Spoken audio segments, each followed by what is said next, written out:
a Juan Manuel Telechea, que bueno, nos visita hoy en nuestra facultad para presentar su libro Inflación, ¿no es cierto? Bueno, con las temáticas que recién nos estaba contando, por supuesto, que desde hace tiempo preocupan tanto a los argentinos, y tener la posibilidad de tener una mirada que nos esclarezca, un punto de vista que nos pueda esclarecer y aportar para el debate, en nuestro caso, para el debate académico, dentro del marco de nuestra facultad, dentro del marco de las distintas cátedras y de los distintos estudios que venimos realizando, pero también, por supuesto, y el fin último, que pueda aportar al debate público y, por supuesto, aportar a las soluciones de este problema. Bueno, agradezco muchísimo a todos los profesores de la facultad, las distintas cátedras que desde hace un tiempo han venido trabajando en la organización de esta jornada, de esta presentación del libro, que, bueno, sin duda, y por la cantidad de gente que han convocado, por supuesto ha despertado el interés, y fundamentalmente de los docentes graduados, pero fundamentalmente también de los estudiantes de nuestra casa de estudio. Así que, bueno, les agradezco a las distintas cátedras y secretarías de la facultad que han trabajado, y bueno, los dejamos ya con la presentación de Juan Manuel y de su libro. Muchas gracias.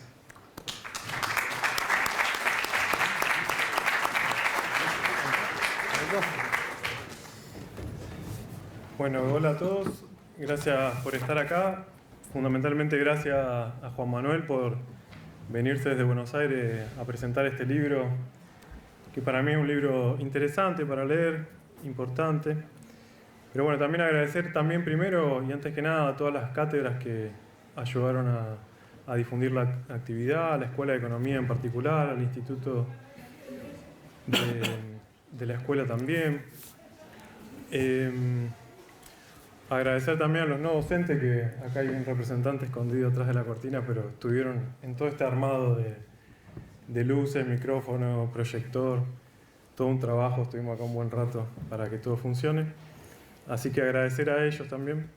Bueno, Juan Manuel es licenciado en Economía por la Universidad de Buenos Aires, la Universidad Nacional de Buenos Aires. Es magíster en Desarrollo Económico por la UNSAM y se está doctorando por Desarrollo Económico también en la Universidad Nacional de Quilmes. Es docente de la Universidad Nacional de Lomas de Zamora, de la Arturo Jaureche y también de la Universidad Provincial de Ezeiza. Dirige también un instituto de investigaciones, el ITE, el Instituto de Trabajo y Economía. Todo esto, a mí me parece que se nota en el libro, hay una conjugación de una persona que tiene mucha vocación docente y pasta de docente para exponer las ideas, para avanzar en las ideas, para ir de lo más simple a lo más complejo, que eso es lo que caracteriza al libro para ser un libro de difusión masiva, pero también un libro para un público formado en economía. Yo quería hacer algunos comentarios sobre la recepción de este libro. Me parece que, si bien el libro de Juan Manuel es un libro de economía que apunta a algo en principio muy particular, que es el problema de la inflación en nuestro país desde los últimos 10 años, me parece que un poco el libro también tiene que ser leído en el contexto que sale el libro, ¿no? Hay un contexto muy particular, que son las elecciones presidenciales que estamos atravesando, y eso un poco está en el libro, ¿no? Porque no las elecciones en tanto momento de elecciones, sino todo el proceso social que ha venido transcurriendo hasta que hemos llegado a una situación muy singular en estas elecciones. Me acordaba de un texto de Jorge Luis Borges, que trabajaba un poco esta idea de texto y contexto, que es el cuento de Pierre Menard, autor del Quijote, se llama. Pierre Menard vuelve a escribir el Quijote de la Mancha, letra por letra, palabra por palabra, coma por coma. Es exactamente el mismo libro escrito, pero no es el mismo libro escrito. La recepción es distinta. Lo escribe muchos siglos después y es leído de otra manera. No se puede entender, se entiende de manera distinta. Y es exactamente el mismo libro. Bueno, ese juego un poco divertido que hace Borges en ese cuento es un poco ese juego, ¿no?, entre el texto y su contexto. Por más que alguien vuelva a escribir exactamente el mismo libro, ya no es el mismo libro, porque el contexto es distinto. Me parece que estamos atravesados por un contexto muy singular y en eso aparece este texto. El rector de la universidad ayer se manifestó después del debate presidencial, diciendo que está en juego la universidad pública. Me parece que eso en este espacio todos los valoramos y a todos nos preocupa.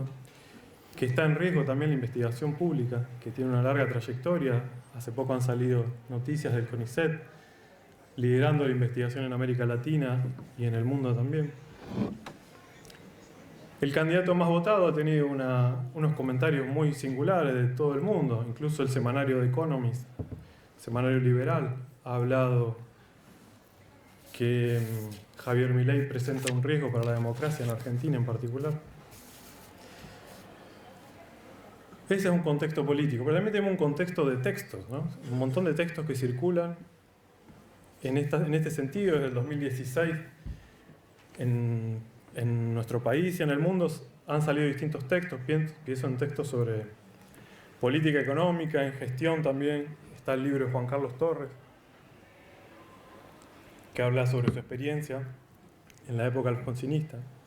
Salió el libro de Remes Lenikov hablando de su experiencia en la salida de la convertibilidad.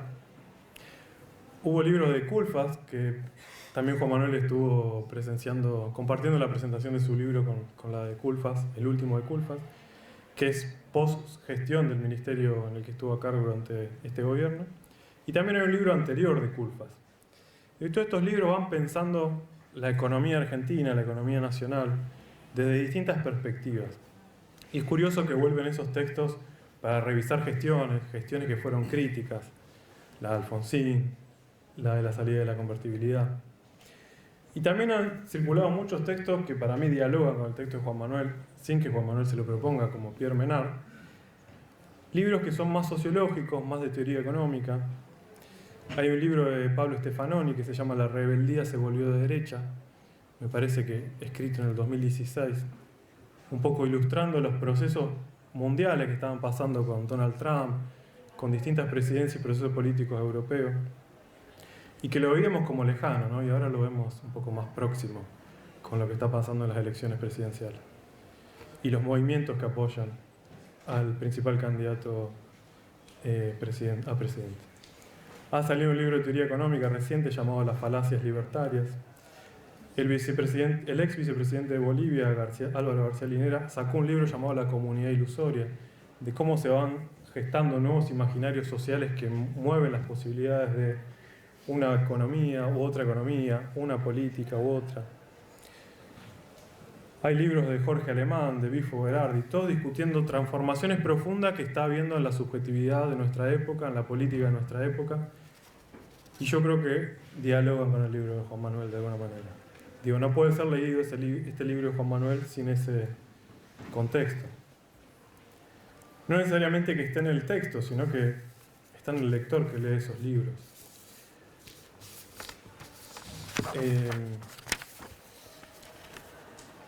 Y bueno, y pensaba en la historia, no sé si a todos les pasa, por lo menos a los candidatos a presidente también les pasa, ¿no? Están hablando de la historia que aparentemente teníamos resuelta con el juicio a la Junta, el juicio a los genocidas.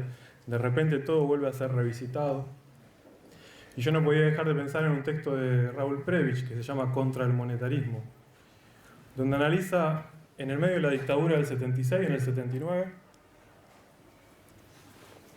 la idea de Friedman y las ideas de Hayek, llegando a la conclusión teórica de que solo un estado de excepción, dice Prebisch, puede sostener las ideas de Friedman y Hayek. Y ese estado de excepción, de a rato, no sé, a mí me circula como una obsesión. ¿Qué es el tiempo que viene, digamos? ¿Ante qué estamos, digamos? ¿Estamos ante las puertas de qué? ¿O solo es un miedo que se puede conjurar si no gana ese candidato? ¿O qué es lo que queda después de estas elecciones también? Me parece que todo eso nos circula. Y en el mismo sentido pensaba a nosotros como docentes. Bueno, yo soy docente de la Casa de Estudios de Economía General y Economía de Empresa, la licenciatura en Economía. Y pensaba, bueno, nosotros enseñamos mucho economía neoclásica, que dialoga con Keynes, que dialoga con la síntesis neoclásica keynesiana. Y sin embargo ahora los estudiantes llegan desde hace un tiempo con otra perspectiva. Llegan mucho más formados en ideas libertarias, o mal llamadas libertarias, en ideas de la tradición austríaca, que forman parte de las mismas teorías del valor y la distribución, ¿no? Las corrientes marginalistas incluyen a las neoclásicas, las austríacas. Y pienso que nuestra propia enseñanza da bases para que sea más fácil acceder a esta bibliografía. Antes quizás los propios textos que nosotros dábamos, exactamente los mismos textos, facilitaban la lectura de Keynes, facilitaban un acercamiento a Keynes, y ahora de pronto acercan un poco más a Hayek, acercan un poco más a Milley. Entonces, con Borges me preguntaba, nuestros mismos textos, estamos dando textos similares a otros textos que ya se han dado años previos, dialogan de otra manera con este contexto, ¿no? Resuenan de otra manera. Y sin sobreculpabilizarme, pensaba, ¿cuál es nuestra responsabilidad un poco como docente en todo este contexto? Y quizás la reflexión viene porque siento que hay algo muy grande en juego. ¿Y hasta dónde nosotros podemos frenar algo de esto? ¿Hasta dónde podemos permitir que se dogmatice a nuestros jóvenes con podcasts, con distintos medios que no son lo que sucede necesariamente en el aula, que no son la lectura de una bibliografía? Dogmatizan con teorías flojas de papeles, enemigas de lo común, enemigas de esta universidad, enemigas de la universidad pública. Creo que todo esto circula, digamos. Yo no podía no leer este texto de Juan Manuel sin este contexto. Y Juan Manuel un poco introduce esto en el libro de otra manera, bien desde la economía, que es cómo tratar ciertas ideas un poco más dogmáticas que hay sobre la economía argentina, sobre la economía en general, pero no solo las teorías neoclásicas, no solo la tradición marginalista, sino otras también.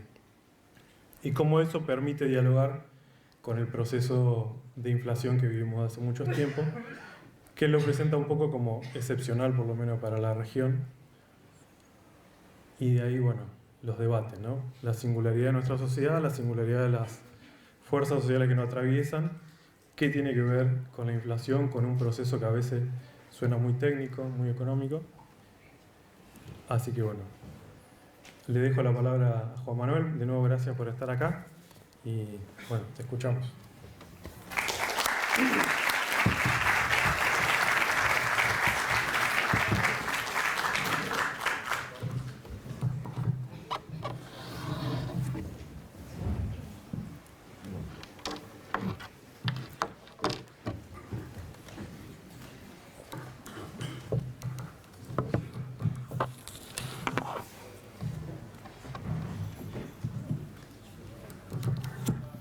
Va a ser mejor así.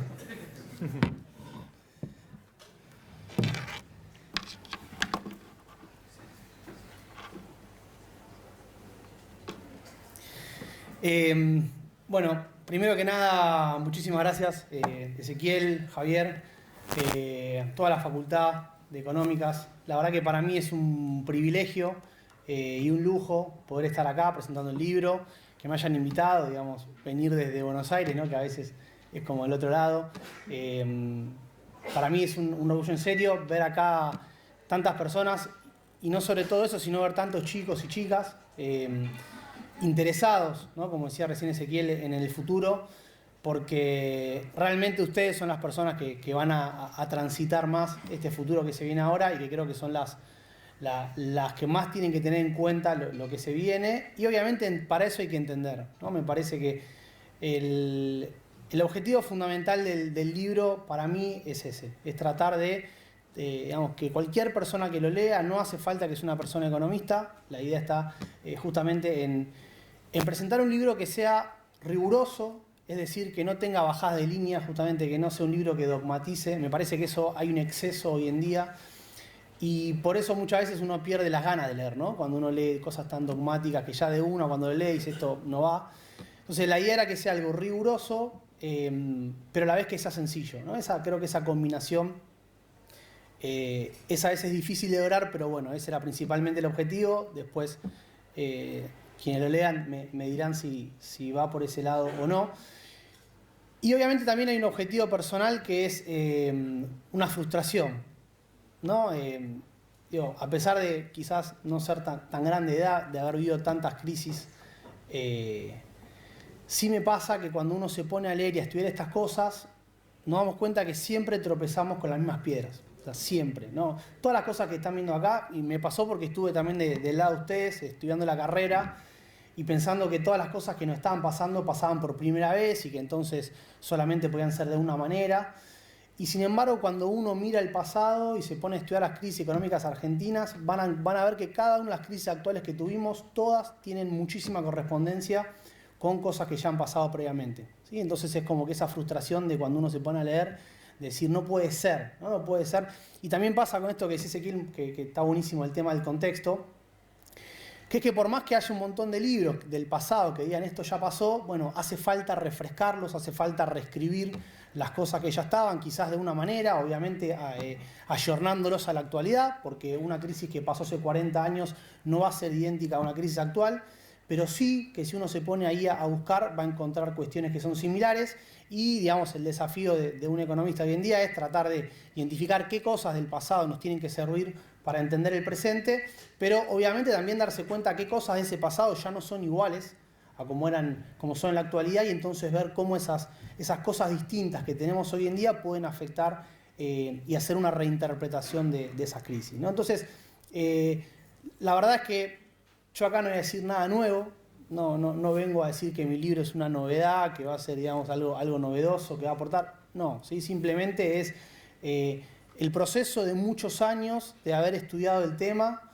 de haberlo leído, de haber trabajado siempre con los datos, que esa es otra cuestión que para mí es fundamental, que está en el libro y que hoy quiero aprovechar la presentación, de justamente para no perder o para no ser dogmático y para que precisamente la rigurosidad se mantenga, es que siempre que expliquemos algo, algún concepto teórico, siempre después lo contrastemos con lo que dicen los datos.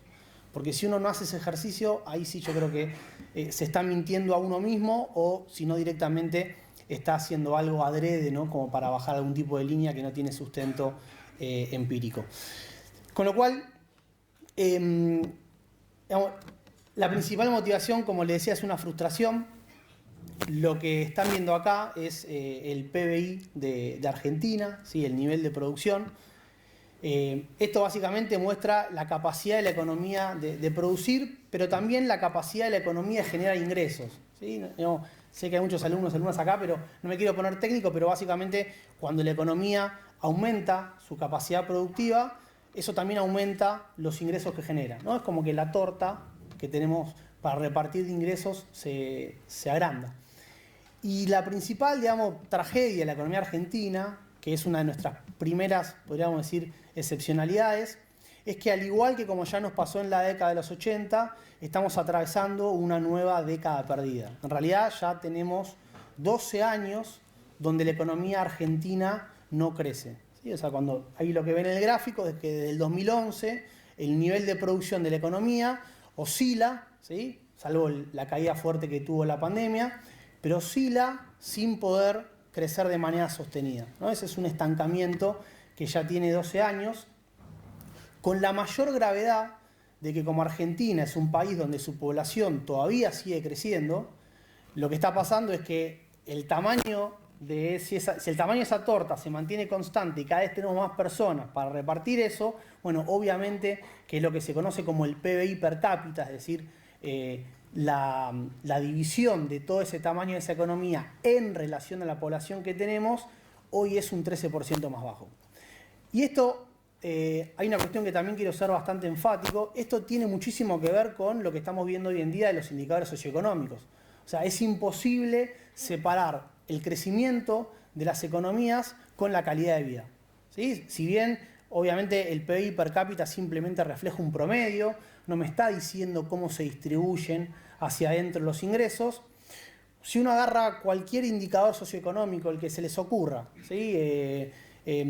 Podríamos decir cantidad de muertes posparto, tasa de alfabetismo, tasa de homicidios, satisfacción personal, la que se les ocurra. Todos esos indicadores correlacionan con el crecimiento de las economías. O sea, no vas a encontrar ningún país que tenga buenos indicadores de calidad de vida y que no tenga un nivel de PIB per cápita elevado.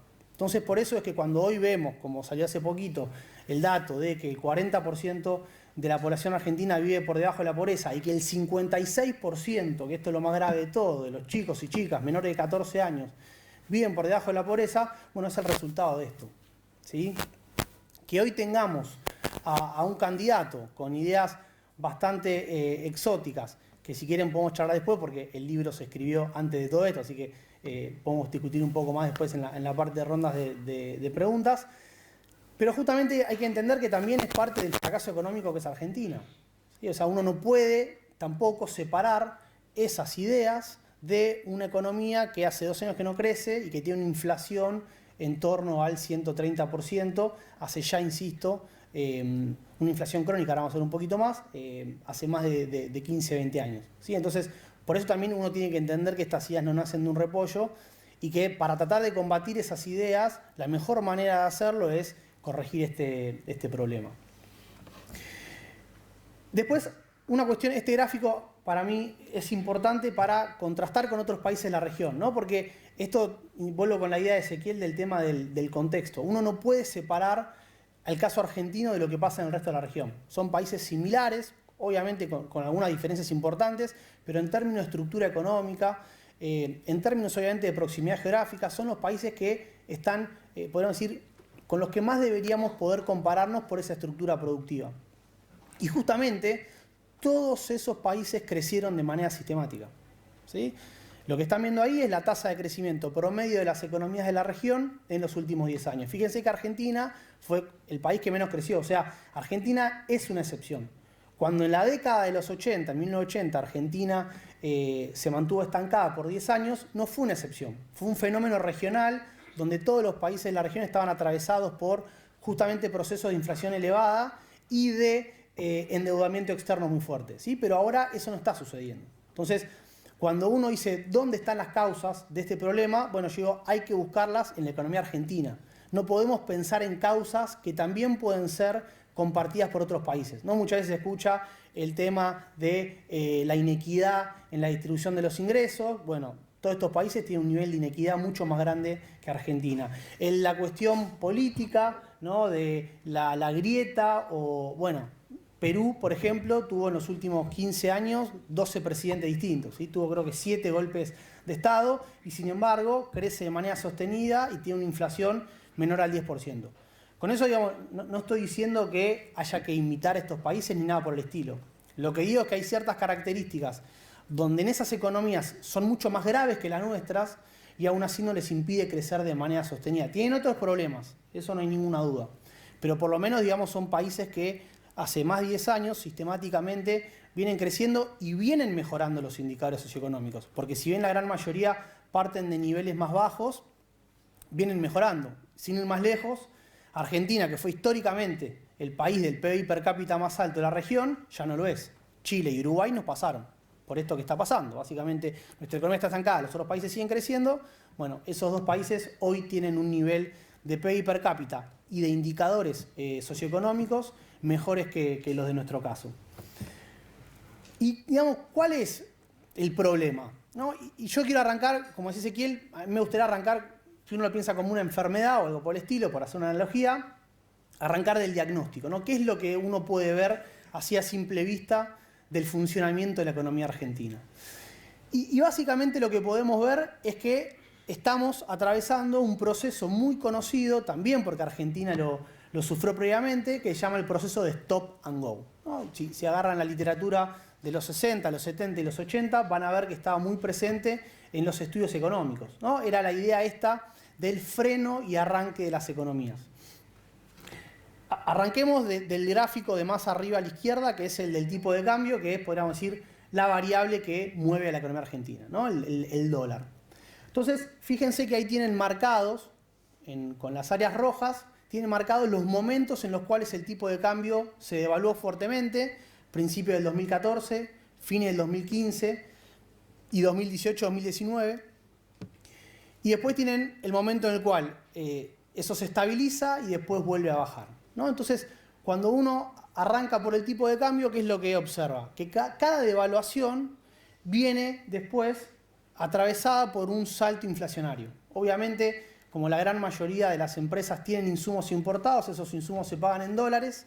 Cada vez que hay un salto importante del valor del dólar que se encarece abruptamente, las empresas lo trasladan a los precios. Y eso genera una aceleración del proceso inflacionario. Cuando eso sucede, lo que pasa con nuestros ingresos es que no pueden ajustar tan rápido. Las paritarias tardan varios meses, nuestros jefes nos tardan en aumentar el sueldo, y por lo tanto, en todo ese periodo donde la inflación se acelera y nuestros ingresos corren por detrás, lo que está pasando es que se está reduciendo nuestro poder de compra, ¿sí? Y como ven, cae el salario real. Y como cae el salario real, cae la capacidad de consumo de la población, eso hace que las empresas vendan menos. Entonces, ahí lo que ven también es que eso provoca una recesión. Se cae el nivel de actividad. ¿Y qué pasa ahí? Bueno, el tema es que ahí, digamos, la idea de que se provoque una devaluación porque faltan dólares, bueno, la devaluación de alguna manera se te lo soluciona, porque ahora sobran dólares. ¿Y por qué sobran dólares? Bueno, básicamente porque el dólar está mucho más caro, la gente tiene menor poder de ahorro, entonces demanda menos dólares, las empresas producen menos, por lo tanto importan menos, y entonces toda esa falta de dólares se transforma en un excedente, que es lo que le permite al Banco Central estabilizar el tipo de cambio. Entonces ahí vemos que el tipo de cambio se estabiliza y vuelve a bajar. Obviamente, cuando eso sucede, tenemos el proceso inverso. La inflación se desacelera, el poder de compra, nuestros salarios que venían, digamos, aumentando en función de esa inflación pasada, pueden recuperar y pueden aumentar, y eso lleva a que la actividad económica se recupere. Pero obviamente, ¿qué pasa? Bueno, cuando la actividad económica se recupera, cuando nuestro poder de compra se recupera, vuelve a aparecer esa presión en el dólar, porque vuelve a aumentar nuestra capacidad para ahorrar, vuelven a aumentar las necesidades de las empresas para importar, y entonces después de esos periodos, digamos, blancos que ven ahí que no están marcados, aparece una nueva devaluación. ¿Sí? Digamos, este es básicamente el proceso que atraviesa la economía argentina desde ya 8 años, ¿no? Con la primera devaluación que tuvimos ahí a principios de 2014. Y fíjense que todo este proceso es lo que nos da como resultado una economía que está estancada. Si quieren, vuelvo a este gráfico. Nos da una economía que está estancada, que tiene años donde la economía crece un poquito, se devalúa, aumenta la inflación, tenemos una recesión. Crece un poquito, ¿no? Pero sin romper ese techo. Entonces, eso es lo que también muchas veces se conoce como la restricción externa. Vos tenés una restricción al crecimiento, que no podés aumentar el nivel de producción precisamente por falta de divisas. ¿Sí? Lo vamos a discutir un poquito, porque ahí me parece que hay también cuestiones para discutir, pero la idea sería esa, ¿sí? ¿Y cuál es la causa? O sea, la idea, como decía antes, es, bueno, esa sería la manifestación de este proceso, ¿no? Cómo se comporta la economía argentina. Ahora tenemos que tratar de entender por qué. Y entonces digo, bueno, arranquemos por el principio, ¿no? Vayamos a tratar de estudiar un poquito en profundidad qué pasó en la devaluación de 2014 para poder extraer de ahí algunas conclusiones. Y esto, digamos, sería también, ¿no? En economía tenemos muchas analogías, esto sería la foto. Nosotros decimos, bueno, mira, tenés la foto y tenés el video, ¿sí? O sea, la foto esto es qué pasó al momento de la devaluación. Entonces ahí tienen el valor del dólar, que es la línea gris que están viendo, del 2011 al 2014. Y lo que tienen en las columnas son las reservas del Banco Central, ¿no? Básicamente, digamos, qué estaba pasando, esto que está acá es el salto devaluatorio, ¿no? ¿Qué estaba pasando antes de la devaluación? Bueno, básicamente que el Banco Central administraba el valor del dólar. Hacía que aumentara, pero aumentaba muy poquito.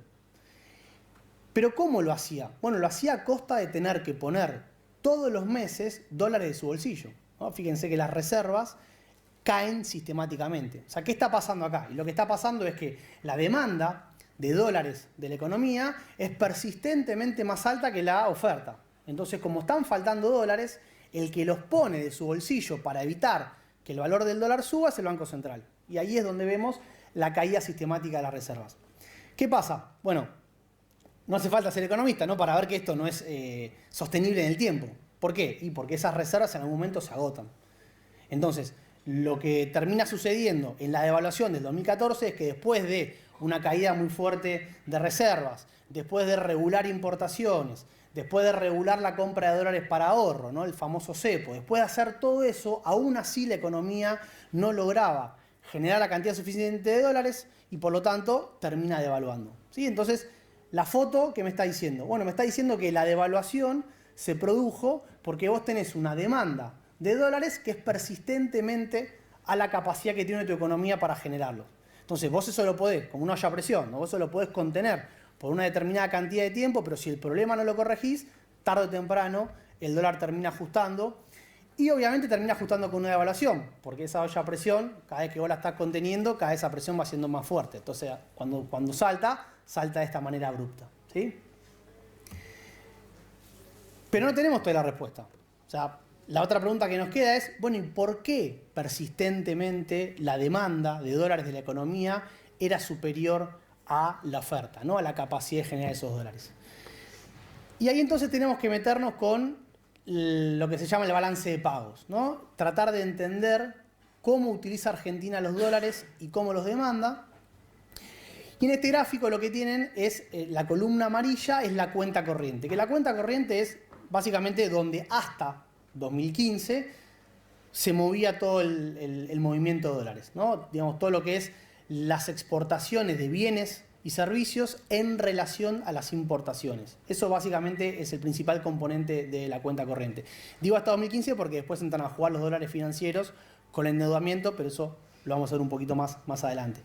Entonces, ¿qué está pasando acá? Como les decía, esa columna amarilla refleja el resultado de la cuenta corriente desde el 97 hasta el 2013, es decir, hasta el año previo a la devaluación. Recuerden que la devaluación fue en enero de 2014, o sea, fue a principios de 2014. Y lo otro que están viendo en la línea gris es el tipo de cambio real, ¿no? El tipo de cambio real es el valor del dólar, pero en términos de lo que está sucediendo con la inflación de la economía, ¿no? Esto a veces cuesta un poquito de entender, uno dice, che, pero pará, si el dólar sube todos los días, ¿cómo puede ser que acá en medida que el valor del dólar esté bajando? Bueno, esto también lo pueden pensar como su salario, ¿no? O cualquier producto que compran. En Argentina los precios suben todo el tiempo. Lo que pasa es que algunos suben más rápidos que otros y si uno lo compara contra la inflación, va a haber momentos, por ejemplo, donde nuestro ingreso crece por encima de la inflación y hay momentos donde crece por debajo. Con el dólar pasa exactamente lo mismo.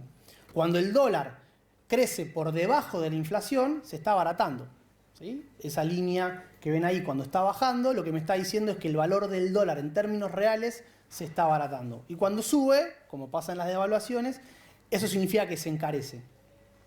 Entonces, ¿qué me está diciendo esto? Bueno, básicamente que la mega devaluación del 2001, con la crisis que tuvimos en ese momento, me generó un dólar tan caro que obviamente eso vino como correlato de un excedente muy importante de dólares. O sea, con un dólar carísimo, con la economía hecha pelota, ¿qué pasaba? No se importaba nada, la capacidad de ahorro de la gente era muy baja y eso también de alguna manera incentivaba la competitividad de las empresas. Entonces tenías que había muchas exportaciones y pocas importaciones. Entonces tenías un superávit de cuenta corriente muy abultado.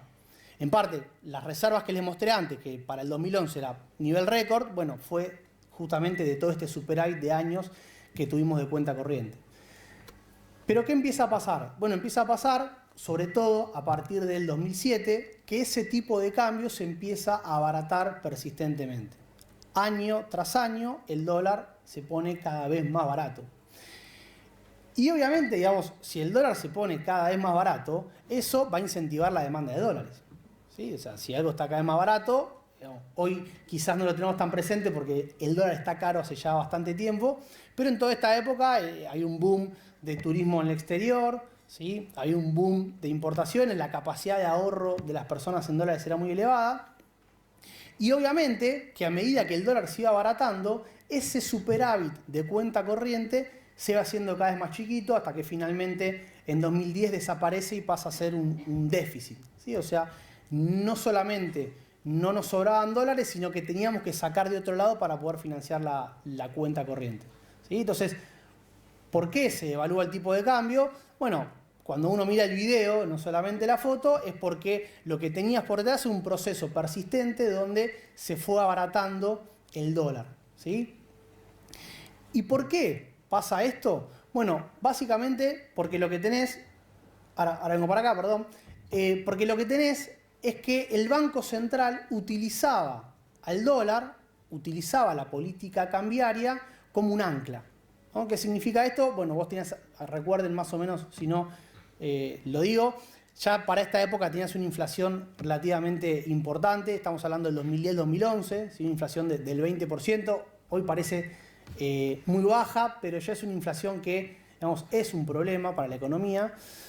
Y básicamente lo que hacía el Banco Central era utilizar al tipo de cambio como un ancla cambiaria. ¿Qué significa eso? Bueno, tratar de que el tipo de cambio sea el ancla que haga que la inflación baje. Lo que pasa es que la otra parte que también es importante para entender de la inflación, cuando uno mira por el lado de los costos de las empresas, los salarios estaban creciendo de manera persistentemente, ¿sí? Entonces, lo que vos tenías era un crecimiento de los salarios muy positivo para la economía, porque el poder de compra mejoraba persistentemente, pero la contrapartida de esa mejora del salario era que el tipo de cambio estaba abaratando. Otra relación que es recontra estudiada en los 70 y en los 80. ¿Sí? Se agarran, que probablemente en la facultad lo hayan visto, el trabajo de Canitrot, por ejemplo, y todos los economistas de esta época, que digamos por decir, el contexto de inflación alta es similar, bueno, lo que se encuentra es que vos tenés una relación inversa entre el salario en términos reales y el dólar en términos reales. Para que suba el salario, para que mejore el poder de compra de la población, se tiene que apreciar el tipo de cambio, ¿sí? Entonces, en todo este periodo donde se apreció el tipo de cambio, la contrapartida fue una mejora sostenida del poder de compra. Pero claro, digamos, ahí el tema es discutir el cómo, discutir el por qué, discutir la sostenibilidad del proceso, que evidentemente estaba siendo, digamos, este nivel de apreciación no era el correcto para la economía, entonces eso generaba una presión hasta que finalmente terminaste devaluando el tipo de cambio, ¿sí? ¿Y qué pasa con la famosa emisión? Porque digo, hasta ahora la explicación que dimos del stop and go es que básicamente la devaluación del tipo de cambio es provocada por la inflación, ¿sí? O sea, el punto que hay que entender acá es que la devaluación del 2014 fue precedida por varios años de inflación de vuelta, alta, ¿sí? Alta para ese momento, 20%, 25%. Entonces, el punto acá es que, por ahora, nuestra primera parte de la explicación lo que nos dice es que la devaluación fue consecuencia de la inflación, ¿sí? Y no viceversa, porque también una discusión importante muchas veces, hoy ya creo que no, pero en esta época se discutía cuál era el problema de Argentina y pocas veces se decía que la inflación era un problema, ¿sí? Se decía que el problema era la falta de dólares, que el problema era la falta de exportaciones, pero la inflación no era concebida como un gran problema. Y realmente, digamos, hoy cuando lo mira en retrospectiva, era el principal problema, ¿sí? No era de las magnitudes que lo tenemos hoy en día, pero justamente ahí estuvo la semillita de lo que estamos viviendo en la actualidad. Y básicamente el tema justamente que pasa en estos momentos es que esa inflación suele ser, digamos, acompañada por un banco central que te usa el tipo de cambio para tratar de contener esa inflación de manera infructuosa, y es lo que lleva a que el tipo de cambio se aprecie y que termine provocando la devaluación del dólar, ¿sí? Ahora bien, ¿dónde está la famosa emisión? ¿No? Porque hasta ahora hablamos de dólares, hablamos de Latinoamérica, pero no hablamos nunca de eso que escuchamos tanto, ¿no? La famosa emisión de pesos, que uno tantas veces escucha como una de las causas principales de la inflación. Y acá me quiero detener un poquito para decir, ¿no? Parte creo que es correcta y parte creo que es incorrecta. Cuando uno escucha, digamos, los principales argumentos de por qué la emisión genera inflación, el principal motivo es que eso llevaría a que la gente tiene mucha plata, y esa plata la gasta, genera un exceso de demanda, y ese exceso de demanda hace que las empresas aumenten los precios, ¿sí? Cuando uno le pregunta a otros economistas, por lo general esa es la respuesta. Y tiene, digamos, grandes problemas esa respuesta, porque precisamente vos no podés explicar un proceso inflacionario en una economía que está estancada hace 12 años.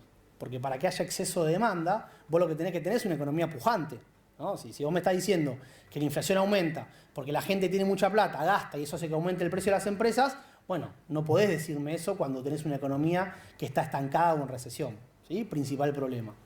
Segundo problema, cuando las empresas ven que aumenta la demanda, tranquilamente podrían aumentar la producción, no aumentar los precios. ¿Qué más? en el resto del mundo, cuando uno estudia esto, ve que lo que hacen las empresas frente al aumento de la demanda, por lo general, es aumentar la producción. ¿Por qué? Y porque ganan plata igual.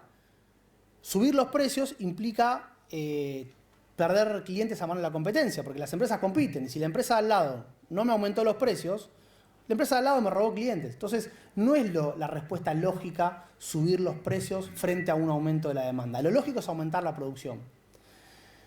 Ahora bien, eso significa que la emisión no genera inflación, porque también una cuestión que para mí es importante del libro es que yo creo que los dos extremos son malos, ¿sí? No solamente, podríamos decir, un extremo liberal, pero también un extremo donde creemos que la emisión no tiene ningún tipo de problema y el Estado puede gastar toda la cantidad de plata que quiera. Eso puede hacer quizás Estados Unidos, ¿no? Que tiene el dólar que le permite financiar la moneda en todo el mundo. Pero un país como Argentina, que es un país periférico, que además no tiene capacidad importante de emitir deuda en moneda propia en el resto del mundo, bueno, tiene restricciones al financiamiento. Y ahí es donde aparece, digamos, el mecanismo, que para mí es un mecanismo distinto, pero que está vinculado, de por qué el déficit fiscal también fue parte del problema, ¿sí? Acá el gráfico. Lo que están viendo es el resultado fiscal del gobierno del 2007 al 2015, ¿no? Esto también, agregué 2015 porque fueron justamente las dos gestiones de Cristina Fernández de Kirchner. Y lo que pueden ver acá es que el resultado fiscal, ¿sí? Es la línea roja, la columna amarilla, azul es la emisión monetaria, el financiamiento de ese déficit a través de la inyección de dinero. Pero primero quiero que miremos la columna roja. La columna roja sistemáticamente se deteriora año a año. En 2007 teníamos un superávit fiscal en torno al 1%, en el 2008 ya bajó un poquito, era el 0,8%, ya para 2009 teníamos un déficit fiscal cercano al 1%, 2010 1,2% y así sucesivamente, ¿sí? Cada año el déficit fiscal en términos del PBI, ¿sí? En términos del tamaño de tu economía, estaba incrementándose. Y uno puede decir, bueno, pero tuviste la crisis subprime en 2008, tuviste una sequía en 2012. Sí, está bien. O sea, cuando vos tenés periodos de crisis, está bien que el Estado salga a gastar, porque justamente es el que puede sostener la actividad económica. Pero no todos los años.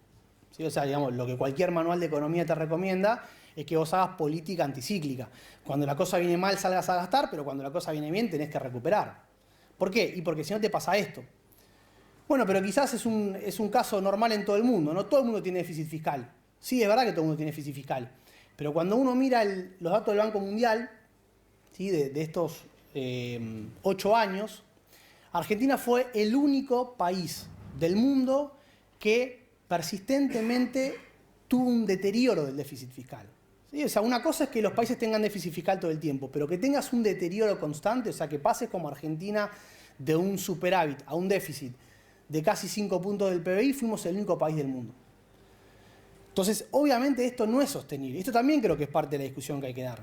¿Sí? O sea, digamos, porque justamente, digamos, cuando uno ve el argumento principal de Milei, bueno, tiene esto. ¿Sí? Y hay que discutir el déficit fiscal. No es que el Estado argentino puede gastar los niveles que le parezca que quiera. ¿Sí? Nos encantaría a todos que toda la gente pueda tener, pero la realidad es que vos tenés que administrar esos recursos. No, digamos, cada vez que digo esto, digo, pucha, estoy como transmitiendo un discurso recontra fiscalista, ¿no? Digo, si yo estuviese ahí, estaría diciendo, mira lo que me está diciendo este pibe. ¿No? Le juro que no me gusta. Pero digamos, cuando uno lo pone a estudiar, dice, bueno, es así. ¿Sí? O sea, ¿hay que tener déficit? ¿Se puede tener déficit? Sí se puede tener déficit. Lo que vos no podés es persistentemente tener un deterioro constante de las cuentas públicas, porque eso te pasa factura. ¿Sí? Y más todavía en el caso argentino. ¿Por qué? Porque ese déficit fiscal vos tenés 3 maneras de financiarlo. Lo podés financiar con emisión monetaria, es decir, pedirle al Banco Central que te dé la plata, que el Banco Central la crea y vos la inyectás en la economía, o podés colocar deuda en el mercado local o en los mercados internacionales. Como Argentina no colocaba deuda en el mercado internacional y tenía un mercado doméstico muy chico, ahora vamos a ver por qué, no podía tampoco colocar deuda en el mercado local. Recuerden que también en esta época la palabra deuda era mala palabra, ¿no? La palabra decir endeudarse, aunque sea en el mercado local, era una mala palabra. Entonces, la casi totalidad de ese déficit fiscal se financió a través de la inyección de dinero, ¿sí? ¿Y cuál es el problema? Bueno, acá también aparece la política monetaria. Eso que mostrábamos recién era la política fiscal, pero también tiene que ver la política monetaria. ¿Por qué? Y porque vos cuando inyectás todo ese dinero en la economía, después el Banco Central puede tratar de absorberlo, ¿no? Es como que la política fiscal a través del déficit inyecta dinero y la política monetaria lo que hace es lo absorbe. ¿Cómo lo absorbe? Bueno, a través del aumento de las tasas de interés, ¿no? Incentivando a que la gente deposite la plata en los bancos, desincentivando la creación de dinero a través de los préstamos y que entonces una parte de ese dinero que vos inyectabas en la economía lo absorbas a través de la política monetaria. ¿Qué pasó? Bueno, el Banco Central tampoco hizo esto. ¿Sí? O sea, el Banco Central no solamente no hizo esto, sino que la política monetaria de este momento era tasas de interés persistentemente negativas en términos reales. Lo que están viendo ahí son las tasas de interés del 2010 a fines del 2014, comparadas contra la inflación. ¿Qué significa esto? Bueno, básicamente lo que significa es que vos ponías la plata en un plazo fijo y a fin de mes tenías menos plata que antes. O sea, tu poder de compra era menor porque la tasa de interés no le ganaba a la inflación. Y fíjense que nosotros arrancamos diciendo que parte del problema de la devaluación era la demanda de dólares, ¿no? Que la gente ahorra mucho en dólares y también después vamos a profundizar un poquito más en eso. Pero si vos tenés una población que ahorra en dólares y si encima a eso no le ofreces un instrumento de ahorro en pesos que sea atractivo, digamos, una tasa de interés que le gane a la inflación, bueno, obviamente estás contribuyendo a la demanda de dólares, ¿sí? Entonces, digamos, hay que tener en cuenta que siempre hay un vínculo muy fuerte entre la política fiscal y la política monetaria. Son como los dos brazos del manejo de la economía y están los dos muy vinculados entre sí.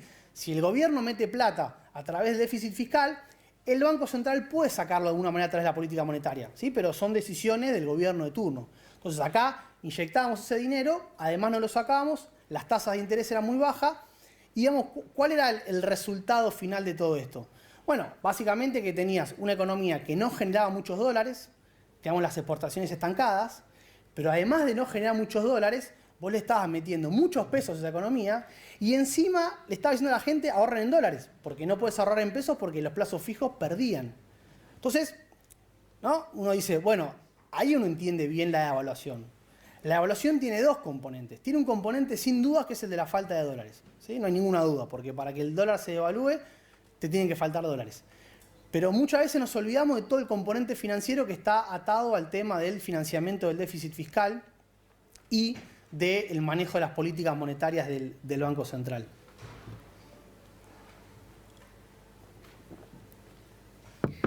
Y ahí, gracias. Yo creo que justamente la pandemia fue un caso hermoso de laboratorio, ¿no? Los economistas nos cuesta muchísimo tener casos de laboratorio. La idea de poder analizar un fenómeno de manera aislada, porque obviamente en economía la idea de tratar de... ¿Cómo sería un experimento ideal? Bueno, tratar de congelar todas las variables, solamente mover una y ver esa variable que se movió en dónde impacta. Pero ¿cuál es el problema? Bueno, el problema es que en economía, en cualquier sociedad, uno mueve una variable y se mueve al mismo tiempo 50.000. Entonces es muy difícil de hacer buenos laburos empíricos, ¿no? Me acuerdo, el Bambino Veira decía, yo pongo los jugadores de una manera, pero después en la cancha se mueven. Bueno, acá es un poco lo mismo. Y acá el tema es que la pandemia fue un caso particular para poder tener bien en claro esto. ¿Por qué? Bueno, porque justamente la pandemia llevó al financiamiento de un déficit fiscal muy elevado. Pero acá, digamos, por motivos recontra evidentes. O sea, el Estado, en Argentina como en todo el resto del mundo, salió de manera obligada y de manera correcta a gastar, ¿sí? Tuvo que sostener el ingreso de la población, tuvo que sostener a las empresas, lo que implicaba un montón de gasto y obviamente, y acá sí una diferencia importante de Argentina, sin financiamiento. Veníamos de la gestión de Cambiemos, que justamente por la excesiva emisión de deuda en moneda extranjera, eso nos llevó al default, con lo cual teníamos todos los mercados internacionales cerrados. También había habido el famoso reperfilamiento, que también fue un default de la deuda en moneda doméstica, con lo cual también teníamos muy poca capacidad para emitir emitir deuda en el mercado local. Entonces todo ese déficit fiscal se financió con emisión, ¿sí? Un déficit récord, 7-8 puntos del PBI. Entonces era como una especie de experimento espectacular, ¿no? Porque de un día para el otro tenés un montón de plata que se inyecta en la economía y ahí había que ver, bueno, a ver en qué variable pegaba primero. Y lo que este gráfico muestra es que donde pegó primero fue en las tasas de interés y en la brecha cambiaria, ¿no? Entonces, ¿cuál es para mí yo le llamo la síntesis monetaria estructuralista? O sea, ¿cómo podemos hacer compatibles la idea de que el problema de tu economía o el problema de tu inflación es la falta de dólares con la idea de que también el problema de tu inflación es un excedente de pesos, ¿no? Porque yo, insisto, creo que los dos son parte del problema. Entonces, ¿cómo podemos tratar de compatibilizar esas dos cosas? Y bueno, para mí justamente la respuesta es esa. Si vos tenés una economía que no tiene dólares, ¿sí? Que no tiene capacidad de financiamiento, y le inyectás muchos pesos, cuando te fijás todos esos pesos a dónde termina la compra de dólares. Y si vos tenés pocos dólares y le metés mucho peso a la economía, bueno, obviamente que eso va a ser lo que te va a llevar a la devaluación del tipo de cambio. Entonces, fíjate que la inflación, o en realidad la devaluación, que es el principal motor de las aceleraciones inflacionarias, está explicado por esas dos cosas. Está explicado porque te faltan dólares, es verdad, pero porque además estás inyectando una cantidad de pesos que no se corresponde con tu capacidad de dólares para generarlo. Y como les decía, lo que están viendo acá es la tasa interbancaria, es la tasa, digamos, a la que se prestan los bancos, y la brecha, ¿no? Porque en este momento, digamos, con las regulaciones, vos tenías un dólar paralelo, que era, podríamos decir, el dólar donde toda la gente que quería comprar y vender podía acceder. Entonces, no tiene sentido mirar el dólar oficial porque ese no se iba a devaluar, pero si se fijan, la correlación es muy grande y muy fuerte, ¿no? Como, además, la frecuencia, fíjense que es por día, ¿no? Acá no son meses y años. Entonces, de un día para el otro, el Estado tiene que salir a gastar un montón de plata. Eso obviamente desploma las tasas de interés de los bancos, porque los bancos tenían plata por todos lados, o sea que nadie quería prestarla a nadie, o sea que las tasas bajaron fuertemente. Pero la reducción de esas tasas incentivó la compra de dólares. ¿Por qué? Bueno, por esta cuestión financiera, de que si la tasa de interés en pesos es muy baja, eso te incentiva a canalizar la demanda hacia los dólares. Entonces, vean cómo cuando baja la tasa, automáticamente se dispara esa brecha cambiaria que estaba en torno al 20-30% y se dispara hasta el 80%. ¿Sí? Esa me parece que es para mí el mejor estudio de laboratorio como para decir, mirá, nuestro problema es doble. ¿Sí? Nuestro problema es que nos faltan dólares pero que nos sobran pesos. O sea, tenemos que entender que las dos partes son componentes del problema.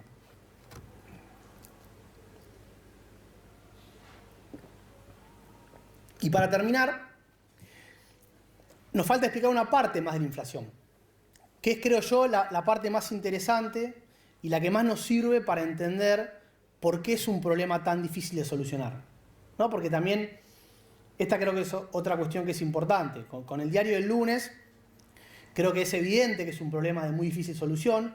Uno puede pensar que una gestión es mala para solucionarlo, que dos gestiones son malas, pero digamos que ningún gobierno haya querido o haya podido solucionarlo. Bueno, hay que también darle un poco de mérito, ¿no?, al problema, es decir, che, es un problema difícil de solución, ¿sí? Por algo ningún gobierno está pudiendo solucionar. Entonces, ahí es donde aparece esta cuestión de que la inflación tiene memoria, ¿no? ¿Qué significa esto? Bueno, primero que nada, cuando uno mira la evolución de la inflación argentina del 2005 al 2022, si no puse el 2023 para no amargarnos, es todavía peor, pero no hay ninguna duda de que la inflación tiene una tendencia en ascenso.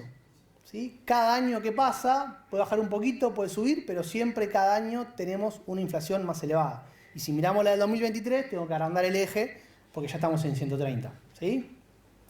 ¿Cuál es el tema con esto? Bueno, de nuevo, no hace falta ser economista para que si uno proyecta esto, ¿qué dice? Y terminamos en hiper. ¿Sí? En algún momento llega la hiperinflación. Si no hacemos nada distinto y seguimos cometiendo los mismos errores, esta inflación va a seguir subiendo. Entonces, pero el punto que hay que entender acá es por qué la inflación año a año sube y por qué es tan difícil de solucionar. ¿Sí? Porque las devaluaciones del tipo de cambio, como vimos al principio, vos devaluás el tipo de cambio, la inflación acelera, pero cuando el tipo de cambio se estabiliza, la inflación debería volver al mismo nivel anterior. Y no vuelve al mismo nivel anterior. ¿Sí? El tipo de cambio estabiliza y la inflación baja a un nivel intermedio. Y con la siguiente evaluación sube a la par y después cuando baja, baja un nivel intermedio. Entonces, obviamente, cada vez, con cada evaluación, el piso de la inflación argentina es cada vez más alto. Y ahí entonces la pregunta es ¿por qué? ¿Por qué la inflación argentina tiene una tendencia alcista? ¿No? Y ahí es lo que yo digo que la inflación tiene memoria. ¿Qué significa esto? Bueno, significa que básicamente a medida que el proceso inflacionario va avanzando, la gente, las empresas, se van adaptando al entorno.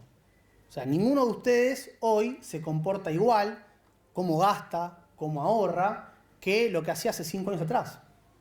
¿Sí? ¿Y por qué? Y bueno, porque con una inflación del 130%, uno no gasta y ahorra de la misma manera que una inflación del 20% o del 40%. Entonces el problema es que a medida que la inflación aparece y se instala, la gente va adaptando sus hábitos, sus conductas, las empresas también, y eso va retroalimentando el proceso. No solo eso, como cualquiera sabe, un hábito es mucho más difícil de modificar. La analogía que a mí me gusta utilizar acá es la idea de una adicción. O sea, si uno dice, bueno, a ver, ¿cómo están bajando la inflación hoy en día que está apareciendo en algunos países? ¿No? En Chile, en Brasil, en Estados Unidos. Bueno, están haciendo las cosas, las recetas tradicionales, que es devaluar un poquito, subir un poco la tasa de interés, ajustar un poco el déficit fiscal y la inflación se acomoda. ¿Por qué? Bueno, porque es un brote transitorio, porque son economías que venían con una estabilidad de muchos años, donde la gente y las empresas estaban acostumbradas a esa estabilidad, y de repente vos tenés un shock inflacionario, algo, digamos, que es inesperado y raro para esa gente, entonces lo podés bajar sin que la gente cambie su conducta. Obviamente, y esto entrando un poquito en la discusión internacional, lo que todos te dicen es, ojo, porque si no la bajas rápido, eso se empieza a activar. Pero ¿qué pasa en Argentina? Bueno, en Argentina vos no podés hacer esas recetas tradicionales, ¿no? Como les decía, si vos, imagínense una persona que fuma hace 30 años y una persona que fuma hace 1 año y medio. Bueno, obviamente la receta, ¿no? La solución para que cada una de esas dos personas deje de fumar no son las mismas. ¿Por qué? Porque el nivel de adicción que tiene una persona que fuma hace 30 años es mucho más fuerte que el que tiene una persona que fuma hace 1 año y medio. Entonces son distintas las recetas, son distintas las medidas que uno tiene que tomar para cada uno de esos casos. Y Argentina tiene una inflación elevada hace muchísimos años. Si uno se fija, si uno agarra los últimos 10 años, del 2012 al 2022 o 2013 al 2023, y se fija en todo el mundo, ¿cuántos países tuvieron todos los años una inflación superior al 20%? ¿Sí? O sea, todos los años. Si tuviste 20, 40, 80, 90, pero la bajaste a 19, no cuenta. ¿Sí? Todos los años una inflación superior al 20%. ¿Cuántos países hubo que tuvieron esa dinámica en los últimos 10 años? 2. Argentina y Venezuela. ¿Sí? Que obviamente no hay comparación con el caso venezolano, que están atravesando una crisis política, social muchísimo más grave y de otra índole que no tiene que ver con el caso argentino. Pero lo que digo es que Argentina es una excepción en términos inflacionarios.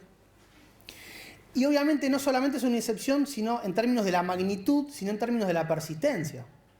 Si en lugar de mirar los últimos 10 años, agarramos los últimos 50, ¿sí? De 1970 a la fecha, Argentina también lidera ese ranking. Convivimos con una inflación superior al 20%, el 70% de los últimos 50 años. ¿Sí? Es más, todos ustedes que están acá, que tienen, no sé qué años son, ¿no? De categoría 2000, 1999, bueno, la gran mayoría de ustedes convivieron con una inflación alta toda su vida. ¿Sí? No se acuerdan de lo que fue la convertibilidad, que también un poco eso tiene que ver el tema de Milei, ¿no? Pero Argentina tiene un proceso inflacionario que es crónico. Y justamente es porque a esas características macroeconómicas que les venía mencionando previamente se le agregan hábitos y conductas de las personas que, aclaro, ¿sí? No es la culpa de las personas. Ahora voy a charlar un poquito más y ya con esto cierro. Es la respuesta lógica y racional de la gente para tratar de cubrirse frente a ese fenómeno.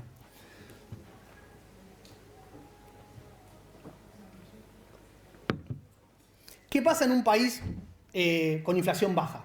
¿No? Agarremos cualquiera de la región, Chile, Uruguay. Lo que vemos en esos países es que el valor del dólar se mantiene relativamente estable. Se mueve, ¿sí? Pero si uno se fija cuánto estaba el real hace 20 años y cuánto está hoy, está 1 o 2 pesos más. ¿Y qué pasa ahí? Bueno, justamente lo que sucede es que como el valor del dólar está estable y también el Banco Central o los bancos ofrecen instrumentos en la moneda doméstica que son atractivos en términos de rendimiento, la gente ahorra en su propia moneda, ¿no? ¿Cuántas veces escuchamos esto de que, che, si vas a Brasil y le preguntás a un taxista cuánto está el dólar, no tiene la más pálida idea, ¿no? Vas a Uruguay, Chile, nadie tiene idea. En Argentina vas y te dice, ¿cuál querés? ¿El Coldplay? ¿El dólar MEP? ¿El contado con liqui? Bueno, tiene que ver con esto, ¿sí?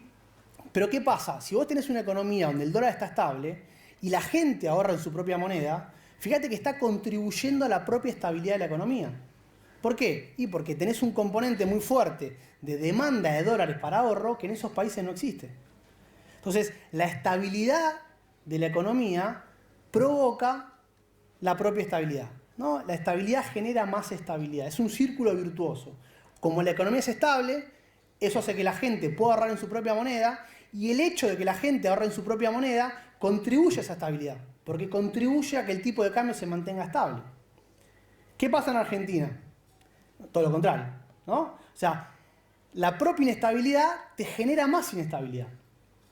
Porque con cada devaluación que tuvimos del tipo de cambio, la gente se vuelca cada vez más a la compra de dólares. Y el hecho de que cada vez la gente se vuelque más a la compra de dólares hace que la demanda de dólares sea cada vez más alta, que la presión por la compra de dólares sea cada vez más grave. Entonces, en nuestro caso, pasa todo lo contrario. Cada vez que devaluamos, estamos haciendo que el problema se agrave un poquito más de manera permanente. Porque devaluamos, el tipo de cambio se estabiliza, pero tenemos que una parte de ustedes que estaban por ahí, que antes ahorraban en pesos, ¿no? Porque todavía son muy jóvenes y no habían sufrido ninguna devaluación, de repente dicen, che, perdí como en la guerra. No, ahora voy a pasar a ahorrar en dólares. Entonces tenemos gente que antes ahorraba en pesos que ahora pasa a ahorrar en dólares. Y así con cada una de esas devaluaciones. Entonces, lo que tenemos es un círculo, en este caso, vicioso. Y fíjense que ahí aparece este componente que le decía la memoria. ¿Por qué todos sabemos cuánto vale el dólar? ¿Por qué todos ahorramos en dólares? Bueno, porque los más jóvenes sufrieron devaluaciones y porque los más grandes sufrieron incluso corralitos. Ahora escuchan, ¿no? La palabra plan Bonex. Todas esas cuestiones son parte de nuestra explicación de por qué ahorramos en esa moneda. Porque siempre que ahorramos en la nuestra, perdimos, ¿sí? Y de nuevo, no es culpa nuestra. O sea, no es que el problema sea culpa de la gente que ahorra en dólares. No, todo lo contrario. La gente ahorra en dólares porque es la respuesta lógica y racional de cualquier persona en cualquier país del mundo para tratar de defender sus ahorros. ¿No? El chiste que muchas veces uno escucha que dice, traes a un brasilero, a un alemán, acá a Argentina y a los 6 meses está comprando dólares. Bueno, porque justamente se adapta al entorno. Y acá la manera de cubrir nuestros ahorros es a través de la compra de dólares, ¿sí? Hay varios mecanismos más, yo solamente quería presentarles 2 de estos componentes de la memoria, pero otro que me parece importante y que también muchas veces, digamos, desde los enfoques más heterodoxos le damos poca relevancia, es el tema de las expectativas, ¿no? La cuestión de cómo las expectativas de las empresas fundamentalmente también contribuyen a la inestabilidad del proceso. De nuevo, pensemos cómo funciona una economía estable. En esas economías, el Banco Central todos los años anuncia una meta de inflación y la cumple, ¿sí? Puede ser que a veces la inflación sea más alta, por ejemplo, dicen, che, mirá, tuvimos una crisis internacional, tuvimos una sequía, este año la inflación va a ser un poquito más alta, pero a fin de año hace la política monetaria, ¿no? Y cumple la meta. Entonces, ¿qué hacen las empresas? Bueno, básicamente las empresas, su principal referencia a la hora de estimar precios, a la hora de proyectar para hacer inversiones, a la hora de ver cuánto producen, la principal referencia que toman es la meta que pone el Banco Central. ¿Por qué? Y porque todos los años, como un relojito, el Banco Central dice, che, la meta va a ser esta y cumple. Más o menos, ¿no? Estoy exagerando un poquito, pero para que se entienda el punto. Entonces, de nuevo, fíjense que la propia estabilidad genera estabilidad. Vos tenés un Banco Central que mantiene la economía estable, eso le otorga más credibilidad al Banco Central, las empresas toman como referencia lo que dice el Banco Central y ajustan sus precios, es decir, la inflación, en función de lo que el Banco Central dice. Entonces podríamos llegar a un caso extremo donde solamente con que el Banco Central haga un anuncio, eso modifica completamente los precios de la economía. ¿Sí? Acá hay una anécdota muy linda, que capaz la conocen porque es muy conocida, de uno de los presidentes del Banco Central de Inglaterra, que él hablaba de la teoría maradoniana de la tasa de interés, ¿no? Básicamente lo que él decía es que cuando el Diego mete el gol contra los ingleses, él dice, fíjense que Maradona va derecho. ¿Sí? No hace demasiada gambeta, obviamente está exagerando, ¿no? Pero el punto es, él dice, él iba derecho y los defensores se iban corriendo. Uno cuando ve también a Messi, esto lo ve bastante claro. ¿Por qué? Porque el defensor trata de adelantarse a lo que el Diego va a hacer. No dice, me van a meter para la izquierda. Entonces se movía para la izquierda y él seguía derecho. Y simplemente, digamos, por tratar de anticiparse a algo, el Diego podía gambetearlo, ¿no? Y bueno, lo que él decía es, nosotros simplemente, si hacemos las cosas bien, simplemente con anunciar que va a bajar la inflación, logramos que la inflación baje.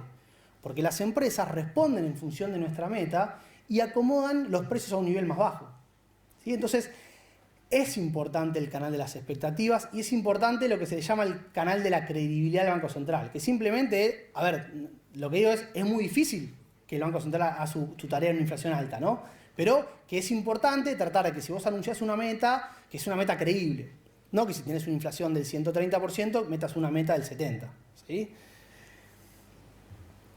¿Qué pasa en una economía inestable? Bueno, todo lo contrario. Como el Banco Central no cumple con las metas que fija, que ni siquiera se fijan metas, son por presupuesto, pero digamos, no importa. Pero como el Banco Central no es creíble, la referencia para los precios de las empresas no es el Banco Central, sino que es el dólar. ¿Sí? Que es el principal termómetro. La economía argentina es el dólar. Entonces, la principal referencia que miran las empresas para fijar sus precios es el dólar. Obviamente el dólar paralelo, ¿no? Hoy en día. ¿Y cuál es el problema? Bueno, que es un dólar mucho más volátil, que es un dólar que puede subir muchísimo. Y que entonces eso genera más volatilidad. Entonces, como el Banco Central no es creíble, las empresas miran el dólar, suben los precios en función de lo que pasa al dólar y eso te genera un círculo vicioso, ¿sí? que se va retroalimentando. Entonces, si uno combina estas dos cosas, lo que tiene justamente es un proceso donde la inflación, una vez que se instala, se va haciendo cada vez más difícil de erradicar, porque todos estos componentes cada vez se van instalando más en la sociedad. Por eso hoy estamos en lo que se conoce como un régimen de alta inflación. Ya no estamos en un proceso inflacionario, podríamos decir, ya no somos una persona que fuma cigarrillos hace 10 años. Ya estamos en el proceso, digamos, donde estás en una cosa mucho más complicada, donde la sensibilidad de las empresas para remarcar precios es altísima. La claridad la tenemos con la devaluación que hubo después de las elecciones del 22%, la inflación de agosto y la de septiembre va a dar más o menos 22%.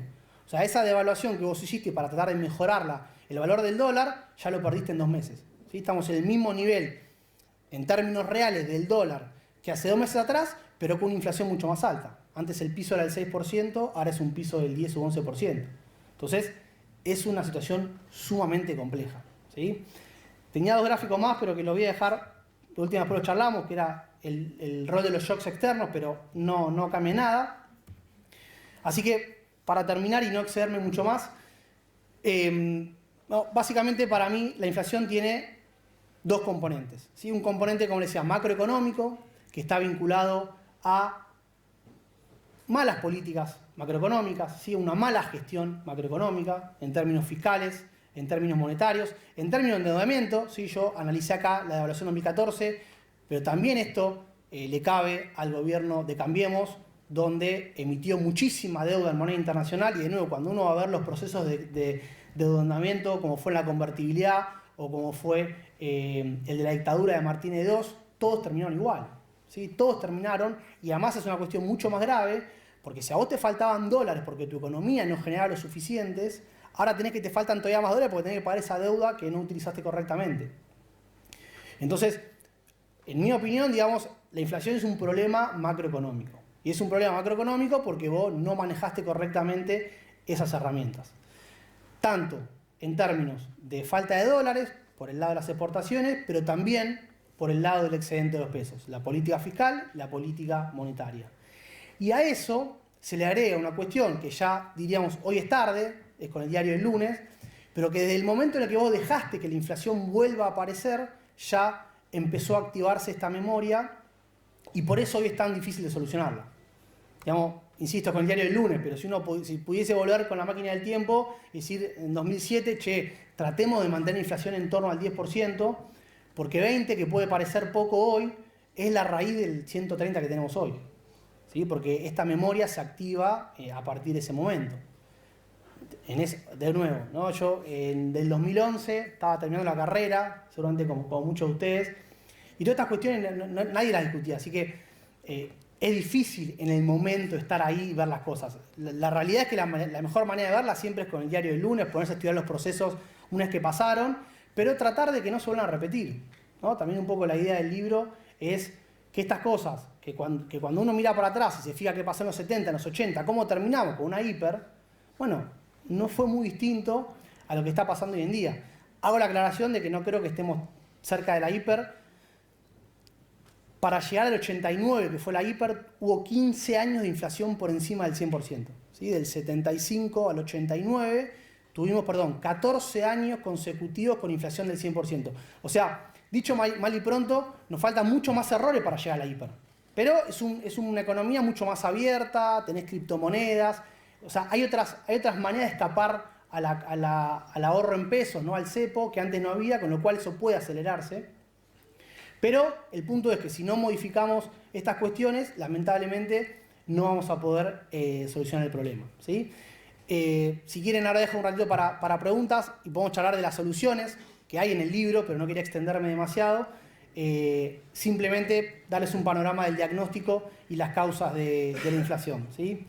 Así que muchísimas gracias. Ahí si alguien quiere correo, mail.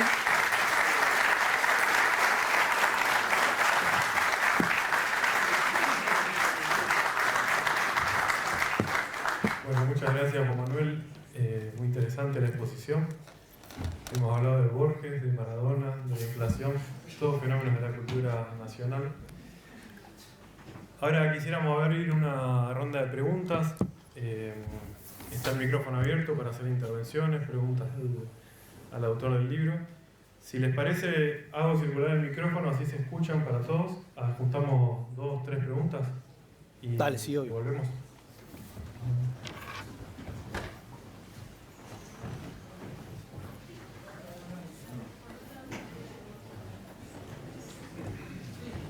Hola, profesor, yo les puedo hablar de la inflación del peronismo del 50 por una cuestión cronológica, pero no lo vamos a hacer. La pregunta es, tenemos claramente identificado que uno de los problemas es el sector externo.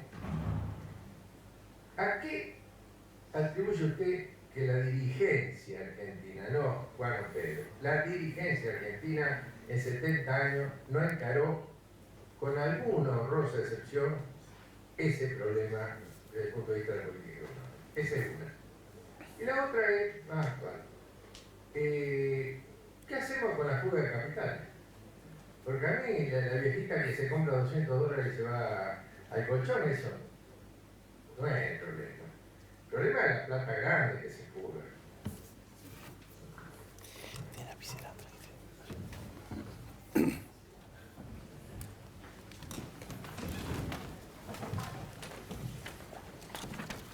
Hola, buenas tardes. Mi pregunta está relacionada con el tema del dólar y te pregunto concretamente, ¿en qué momento de la historia argentina antes comprábamos en pesos las propiedades, todo se valoraba en pesos y luego entró mágicamente el dólar y nos desdictó todo? ¿En qué momento de la historia argentina sucedió eso? ¿Y por qué no se puede poner un coto a ese problema si el dólar es una variable que influye tan grandemente en la inflación?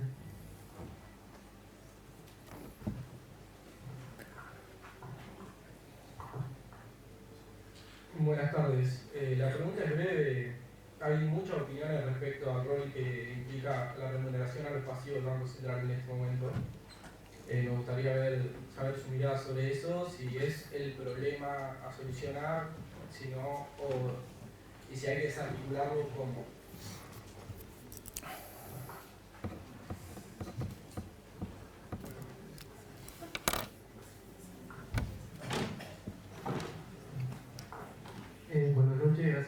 exposición estuvo muy buena.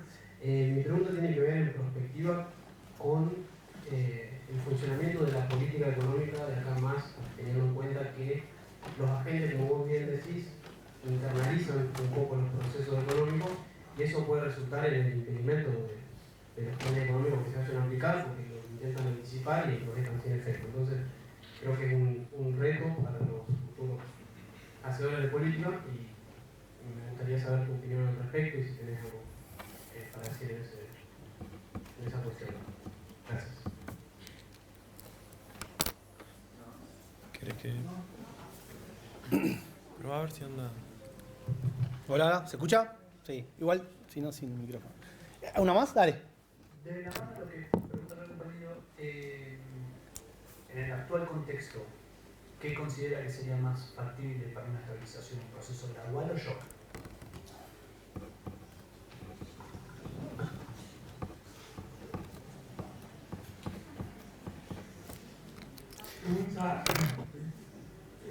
Quería preguntarle por qué usted hace Por favor, tuténme. al Banco Central. Como si el Banco Central dirigiera la política económica. La política económica no la dirige el Banco Central, la dirige el gobierno a través de su programa. El Banco Central es un instrumento para aplicar la política. Me parece que centralizar en el análisis de lo que va a hacer el Banco Central es, me parece, desvirtuar el problema de los programas económicos que deberían aplicarse correctamente, no a través de un problema fiscal, digamos, típicamente monetario, como el Banco Central.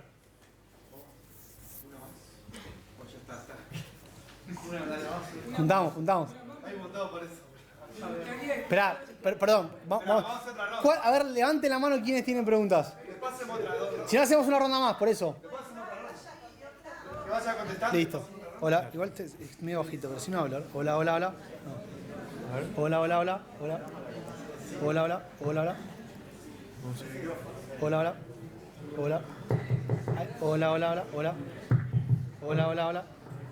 Bueno, no importa, se escucha. Si no, está. Usa aquel. Está, perdón. Sí, dale, ya está. Bueno, hacemos una, si quieren hacemos una más. Encantado de contestar. A ver, voy un poquito al recorrido histórico, que las primeras preguntas hablaban un poco del fracaso de, podríamos decir, la política económica para transformar de alguna manera la estructura productiva, y el tema de la fuga de capitales, que también viene de la mano con la pregunta de cuándo arranca esto, ¿sí? A ver, yo digo, poner una fecha, como siempre, no cuándo se jodió la Argentina, me parece que es un poco injusto. Pero si tengo que elegir un momento, me parece que el quiebre es con el Rodrigazo, en el 75. El Rodrigazo, digamos, básicamente la economía argentina venía manejándose con inflaciones en torno al 30, 40 o incluso menos. Y el Rodrigazo, que es una devaluación superior al 400%, es la que primera vez hace que la inflación supere el 100 y a partir de ahí no baja más. Y obviamente es como que eso, de alguna manera, genera un quiebre distributivo, ¿no? O sea, ahí es no quiero meterme demasiado en esto porque podría estar horas, pero digamos, una economía con digamos, un conflicto distributivo muy importante, donde vos tenés una devaluación que hace pelota el sueldo de los trabajadores, bueno, la recuperación esa y después con el proceso digamos, neoliberal de la dictadura generó, digamos, el principio para mí de la volatilidad y de la inflación alta en Argentina, ¿no? Que está un poco avalado por los datos. No estoy diciendo, creo que nada muy polémico en términos inflacionarios. A partir de ahí vos tenés, si yo hago una lectura más histórica, que creo que es parte del problema, ahí sí tenés el famoso péndulo, ¿no? Me imagino que habrán leído a Marcelo Diamant, que escribía en esta época, el péndulo económico, la idea esta de que Argentina oscila, como en palabras de él, ¿no? En políticas liberales hacia políticas nacional populares. Con la idea esta de que vamos de un gobierno liberal a un gobierno más popular y que las políticas son completamente opuestas y entonces es como que no tenemos un rumbo claro, ¿no? Esta sería la idea. Ahí vos tenés del 76 al 2001, si querés podemos poner ahí un paréntesis con el radicalismo, pero un modelo más de apertura financiera que implosiona en ese año. Después tenés un cambio, podríamos decir, de paradigma en 2002-2003, donde en el fondo el problema, digamos, uno dice que el problema es la falta de dólares. Yo insisto, pensando un poco más en la actualidad, vos tenés un problema de falta de dólares, pero también tenés un problema financiero. O sea, siempre se habla de que el problema es que la economía no generaba, que la ICI no generaba. Bueno, está bien, pero a partir del 75, y ahí ya voy a la segunda pregunta, la fuga de capitales, o en realidad el dólar como una moneda importante en nuestra economía, los trabajos lo sitúan ahí, ¿no? Obviamente ahí lo que tenés es una apertura muy importante con la dictadura, con el modelo de Martínez de Oz. Ahí empieza el dólar a tener una relevancia importante porque básicamente antes de eso una economía muy cerrada, donde la gente ahorraba en pesos, se manejaba en pesos, y podemos decir, ahí arranca el problema. Después, ¿cómo se soluciona la fuga? Bueno, yo acá tengo una visión bastante, voy a decir, economicista. ¿En qué sentido? Digo, para mí la fuga es el resultado de este proceso, no la causa, ¿no? Como decía antes, la gente ahorra en dólares porque vos tenés una inflación muy alta, esa inflación muy alta es la que te provoca devaluaciones recurrentes, eso hace que los gobiernos después reestructuren la deuda, te especifiquen la deuda, terminemos con un corralito. Entonces, que hoy tengamos que toda la población ahorre en dólares es la consecuencia. Entonces, lamentablemente, para solucionar ese problema, vos necesitas 10, 20 años de estabilidad y de ofrecerle a esas personas una tasa de interés que sea positiva en nuestra moneda para cambiarle a la gente esa conducta, ¿sí? O sea, no creo yo que regulando la compra de dólares pueda solucionar el problema. Me parece que es algo evidente, ¿no? Pusimos regulaciones muy fuertes en 2011, 2015 y ahora, y en realidad contribuyeron a exacerbar el problema. Eso no quita que vos tengas que tener, digamos, que una persona que compra dólares tenga que justificarlos. Esas son dos cuestiones distintas, la cuestión, digamos, tributiva evasiva del rol macroeconómico. Pero no creo que la manera sea esa, ¿sí? Después me preguntaron por el tema de las LELIQs, ¿no? Hoy se habla mucho de la bomba de las LELIQs, es más, fue una de las preguntas puntuales del debate presidencial del domingo, no sé si lo vieron. Lo explico rapidito, ¿sí? O sea, las LELIQs es la manera, es el resultado de la política monetaria del Banco Central. Como decía antes, si vos tenés un excedente de pesos en la economía y el Banco Central quiere absorberlo, la manera de eso es subir las tasas de interés, y lo que hacen los bancos es colocar ese excedente de pesos en el Banco Central y reciben a cambio estos pasivos remunerados. Básicamente son los bancos poniendo la plata en plazos fijos en el Banco Central. ¿Qué pasa? Esos plazos fijos están acumulando y entonces lo que muchos, digamos, hoy marcan, por ejemplo, para una idea de dolarizar la economía, es que todos esos pesos, si vos se asustan de alguna manera y salen de esos pasivos remunerados, eso llevaría a que el dólar, ¿no?, se espiralice y terminemos en una devaluación muy grande o incluso una hiper. En primer lugar, digamos, las LELIQs no pueden escaparse porque son la gran mayoría, digamos, los depósitos de las personas y los ahorros institucionales de los bancos, los fondos comunes de inversión, con lo cual, por regulaciones, digamos, del sistema financiero, es difícil que gran parte de esos pasivos remunerados se puedan desarmar fácilmente. Pero aún así, en mi opinión, de nuevo, no es la causa del problema, sino que es la consecuencia. O sea, esos pasivos remunerados son la consecuencia de que el Banco Central está tratando de absorber el excedente de liquidez para evitar que el dólar aumente. Entonces, si vos lográs estabilizar la economía y lográs recuperar el crecimiento, esos pasivos van desapareciendo de manera endógena, ¿no? Se van licuando por el propio proceso económico. Entonces, no creo que sea hoy, sí es un problema, pero no creo que sea un problema fundamental. Y de cara al futuro, a ver, me sirve un poquito para charlar rápidamente de la última parte del libro, que es cómo salir de esto, ¿no? Porque, digamos, si hubiese escrito un libro que sea todo diagnóstico y no decir cómo salimos de este problema, bueno, me mataban. Entonces, en el libro hay un capítulo para ver cómo se soluciona esto, pero básicamente es entender a partir de este diagnóstico, que es el mío, puede ser correcto o no, pero a partir de ese diagnóstico uno piensa cómo hacer las políticas económicas para atacar esos diferentes problemas. Y acá me voy a basar en la evidencia empírica. Hace muy poquito salió un trabajo buenísimo de 3 economistas, Martín Rapetti, Gabriel Palazzo y Joaquín Waldman, que lo que hacen es estudiar 80 planes de estabilización que hubo en la región, ¿no? O sea, porque básicamente, no había dicho esto, pero para mí la solución es con un plan de estabilización. Como decía antes, ¿no? Vos hoy tenés un problema que ya no se soluciona subiendo un poquito la tasa ajustando un poquito el déficit fiscal, devaluando un poco, ¿no? Hoy tenés que hacer un plan de estabilización que sea coordinado para atacar todos estos problemas al mismo tiempo. Y digamos, esos problemas, digamos, vos tenés, como decía antes, tenés que corregir un problema macroeconómico, ¿sí? Digamos, lo que muestra el trabajo de ellos es que los casos exitosos son los casos donde el valor del dólar, digamos, se ajusta a lo que son los parámetros de la economía, en donde el déficit fiscal se reduce porque justamente evita la inyección de dinero, donde las tasas de interés son positivas, ¿sí? O sea, esto también, es difícil decirlo, ¿no? Porque una vez se lo tildan de ajustador, lo que sea, pero los datos te muestran que no hay soluciones mágicas. O sea, vos no podés bajar la inflación sin tener que hacer algún tipo de ajuste, ¿sí? O sea, lamentablemente me encantaría venir acá y decirles, no, miren, ¿saben qué? La emisión no genera inflación, hay que aumentar el déficit fiscal, hay que bajar las tasas de interés, sí que creciendo vamos a salir de este problema. Y la verdad que no puedo, digamos, porque tengo una honestidad intelectual que me lo impide decir, mira, yo sé que esto no es así. Cuesta muchísimo comunicarlo, ¿sí? A nadie le gusta decir que tenés que ajustar, devaluar, pero lamentablemente, digamos, no hay otra manera, por lo menos la evidencia empírica no encuentra otra manera. Los casos exitosos son donde vos esas correcciones que tenías las hiciste. Pero lo positivo es que los casos exitosos después crecen de manera sostenida. Entonces vos tenés una caída económica de la devaluación, de la reducción del déficit fiscal, pero una vez que la inflación baja, que baja, eso es expansivo, ¿sí? La estabilización de la economía te genera una expansión de la actividad, que si lográs que sea permanente, recuperás el crecimiento. Entonces en pocos años, esa recesión que tuviste, fruto de la corrección de estas políticas, lo recuperás rápidamente. Obviamente no es fácil. También lo que muestra el trabajo de estos economistas es que la tasa de éxito es muy baja, ¿sí? Solamente alrededor del 25%.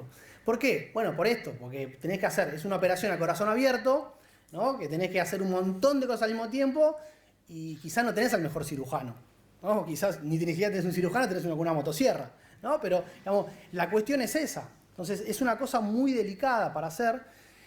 Y respecto, que la otra que también venía de mano, si es de manera shock o gradual, quiero explicar un poquito qué es shock y qué es gradual para que de vuelta no me tilden de me van a revelar un vaso, ¿sí? Hoy es shock porque hoy la economía, digamos, llegó a tal nivel de sensibilidad, digamos, de esta alta inflación, como decía antes, que la única manera de convencer a las empresas, convencer a la población de que esto va a funcionar es con medidas, digamos, fuertes.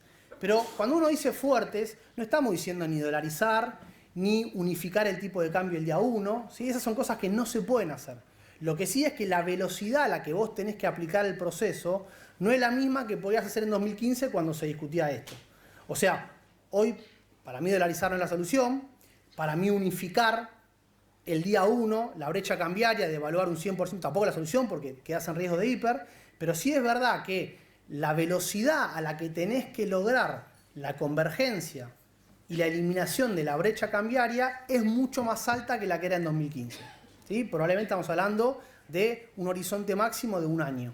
¿Por qué? Bueno, porque la inflación no te tolera el ajuste fiscal, con razón, ¿sí? La gente no quiere que se le caiga el poder de compra, las empresas tampoco. Entonces, si vos no mostrás resultados rápidos, la cosa vuelve para atrás y arranca el problema de vuelta. Y por último, digamos, la pregunta del Banco Central, yo no, en ningún momento, digamos, dije que sea exclusivamente el Banco Central. Digo, vos tenés tres grandes herramientas, la política fiscal, la política monetaria y la política cambiaria. El Banco Central maneja dos de esas, con lo cual es parte de la institución. Y después, dependiendo del gobierno, es más independiente o no. En Argentina, yo creo que hablar de independencia del Banco Central me parece que es un poco una quimera, ¿sí? El Banco Central responde al gobierno de turno y está bien que así sea, porque la política fiscal tiene que estar en línea con lo que haga la política monetaria. Así que, digamos, yo no estoy diciendo que el Banco Central sea el problema, es parte del gobierno y la gestión hay que mirar en su totalidad. Pero como política monetaria creo que es una herramienta fundamental, ¿sí?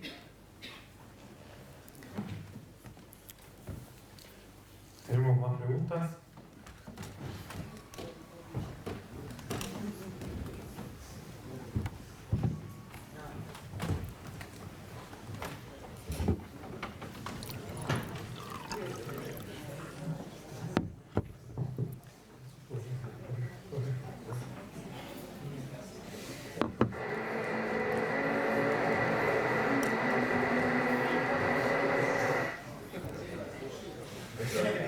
El tema de la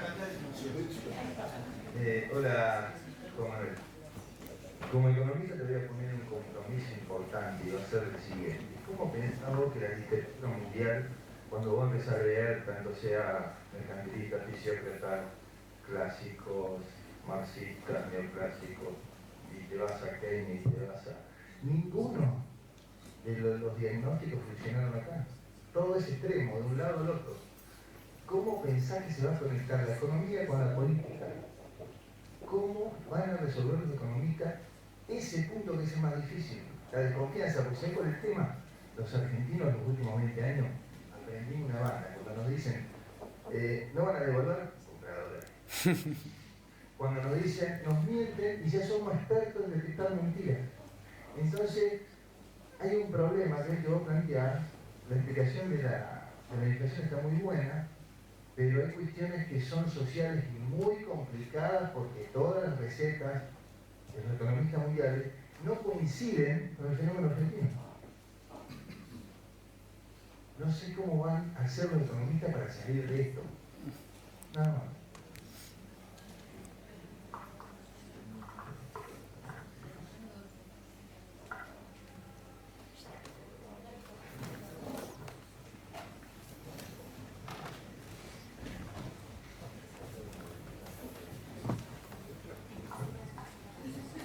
Hola Juan, primero bueno, gracias por venir acá a nuestra facultad. La verdad coincido con tu diagnóstico, coincido con, la verdad, con todo lo que decís, pero me surge una cuestión que está bien, ajustamos, sí, el ajuste es inevitable. ¿Cómo hacer con los sectores de bajos ingresos? ¿Cómo hacer con los sectores más perjudicados con una economía, como vos decías, tasa de pobreza del 40%, 56% en los pibes? ¿Cómo hacer con una economía que tiene una tasa de informalidad muy alta?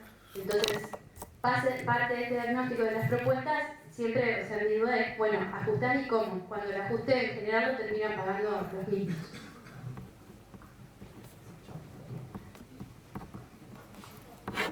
Buenas tardes. Bueno, mi pregunta es con respecto a algo que surgió en respuesta a otra pregunta, que fue con lo que decía de crecimiento, que primero hay que estabilizar y que la estabilidad lleva al crecimiento. No puede ser generar, o sea, buscar alternativas para generar crecimiento que sean también una herramienta para poder controlar la inflación. Gracias.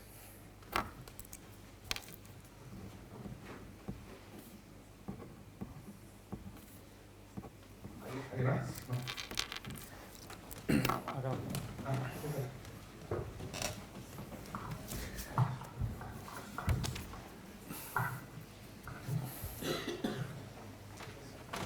Sí, ¿qué tal? Bueno, muchas gracias por la exposición. Pensaba en esto también, ¿no? De el análisis que, por el tiempo que tuviste para exponer y demás, como que queda mucho en las variables macro, pero pienso también en qué sucede a nivel de puja distributiva, un poco en relación a lo que se viene diciendo en las últimas preguntas, porque quedamos muy en shock con esto del ajuste. Entonces, y pensando también en esto, digamos, en otros contextos, si vos lo decís en abstracto, las políticas económicas que decís que hay que hacer para estabilizar, esto es ajustar tasa de interés positiva y demás, y por ahí salteaste por una cuestión de tiempos y demás, el periodo de Macri, gran parte de estas políticas fueron implementadas, y si no atendemos a la puja distributiva, a esto, por ahí, en decir la gente fuga, es como, no sé, cómo no vemos esa diversidad de cómo se distribuye el ingreso y la riqueza, y por lo tanto quiénes son quienes predominantemente manejan las grandes variables en relación al dólar financiero y cómo esto se puede hacer, digo, como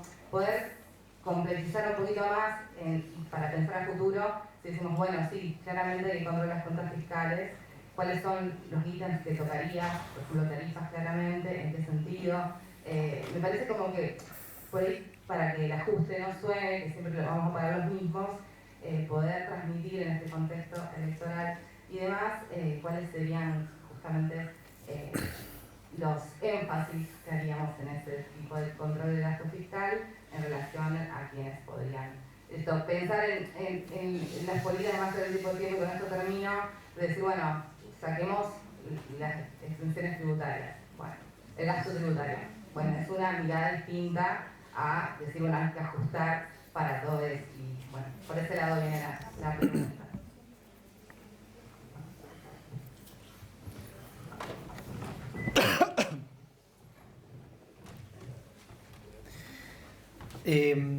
Bueno, voy a tratar de responder todas más o menos juntas. Respecto a la primera de que se aplicaron todas las recetas y todas fracasaron, yo coincido, pero, y acá también hago por ejemplo una comparación con el caso de Cambiemos.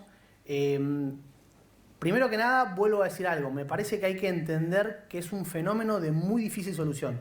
O sea, son pocos los países que tienen inflación crónica, como la nuestra, y todos salieron con planes de estabilización. Siempre se pone el caso de Israel, también estuvo el caso de Chile, pero la gran mayoría de los países fracasó, y acá voy un poco a lo que voy a charlar después.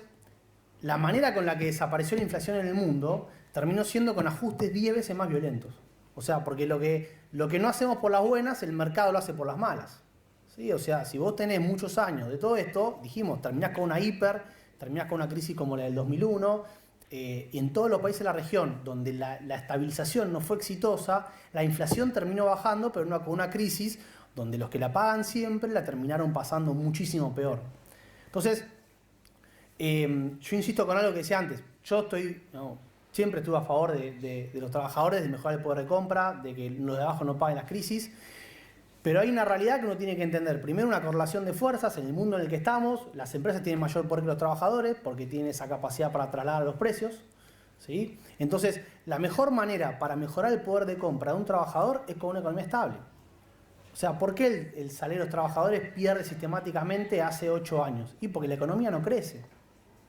¿Sí? Entonces yo insisto, podría acá venir y decirle cosas hermosas como que vamos a salir de manera muy fácil, ¿sí? Se puede gastar todo lo que sea, pero la realidad es que estamos cada vez peor. Y justamente para evitar una dolarización, para evitar un salto cambiario abrupto, donde termine en una inflación del 500% y donde justamente el sueldo de los trabajadores se haga pelota, bueno, yo lo que digo es, hay que ir hacia algo intermedio. Pero lamentablemente, digamos, no hay soluciones donde ninguna de las personas salga beneficiada. ¿Sí? Sí. Pero perdóname, ¿vos crees que porque haya mayor crecimiento va a haber mayor distribución del ingreso? Bueno, ahí voy a un punto. ¿Quién se apropia con ese Bueno, pedazo de la ahí voy a un punto que es fundamental, ¿no? Que es una discusión que atraviesa, creo que a gran parte de vuelta, ¿no? Del campo más popular en estos últimos años. Hay una cuestión que es, digamos, matemática. Si la torta no se agranda, vos no podés distribuir. ¿Sí? O sea, entonces, a ver, lo que estoy diciendo es, hace 12 años que la torta se viene achicando. Entonces, si discutimos solamente distribución, lo que estamos discutiendo es quién pierde menos.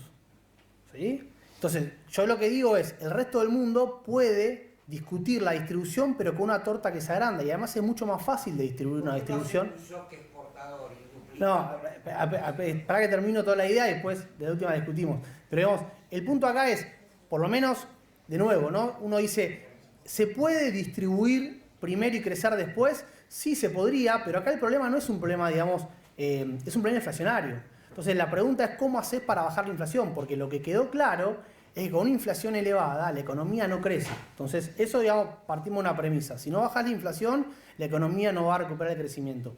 Y si no recuperas el crecimiento, no podés mejorar la calidad de vida de toda la población.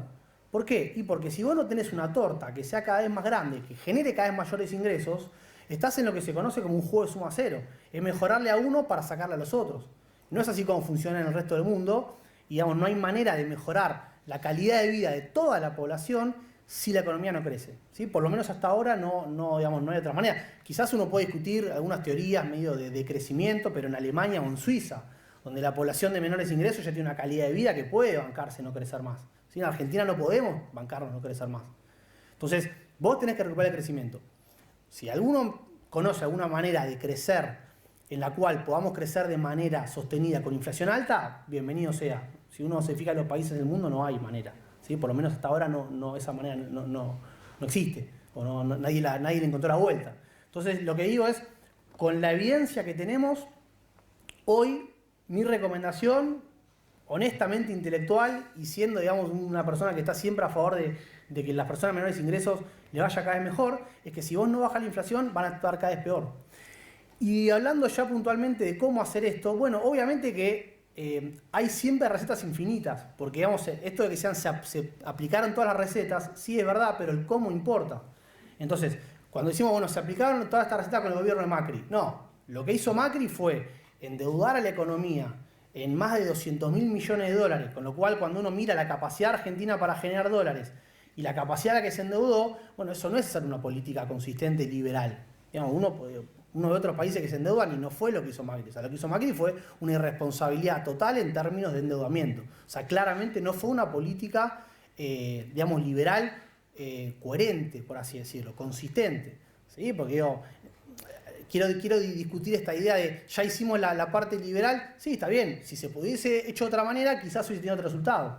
Lo mismo un enfoque más nacional y popular. ¿Sí? O sea, lo que hay que ver es qué se hizo mal y tratar de modificarlo. Y a partir de eso, cuando uno dice cómo hacerlo, bueno, el ajuste, que es una palabra horripilante, pero no hay una palabra, digamos, no sé si quieren se la disfrazo, le pongo una palabra más linda, pero se puede hacer de manera en la cual los de abajo no lo sufran. Obvio que se puede hacer. Uno puede recortar 3 puntos del déficit fiscal sin tener que tocar las asignaciones, los planes de trabajo, se puede. El problema ¿cuál es? Y acá vuelvo con esto, que vos cuando tenés gobiernos que no logran solucionar este problema, vos sos el que le está abriendo la puerta a que vengan esos gobiernos liberales que te digan, ves que esto no funciona, hay que hacerlo de otra manera, y ahí ven un ajuste brutal. Entonces, todo lo que digo yo es para evitar esos ajustes brutales. ¿Sí? Es el punto. O sea, no estoy diciendo que sea lo mejor ni nada por el estilo. Lo que digo es que uno cuando mira lo que pasó antes, lo que pasó en otros países, y lo que uno estima que va a pasar acá, bueno, la única manera es esa, porque lo que viene es peor. ¿Sí? Es el punto de fondo. ¿Sí? Así que bueno, con esto termino porque creo que nos van a echar. De última la seguimos abajo, ¿sí? Charlando ahí. Quiero agradecer de vuelta, la verdad que estuvo buenísimo, me pareció espectacular. Muchísimas gracias por estar y bueno, compren el libro, ¿no?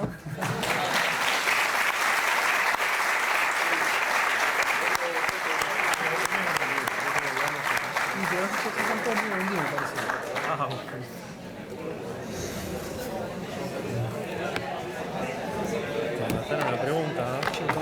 Estoy haciendo el olvido.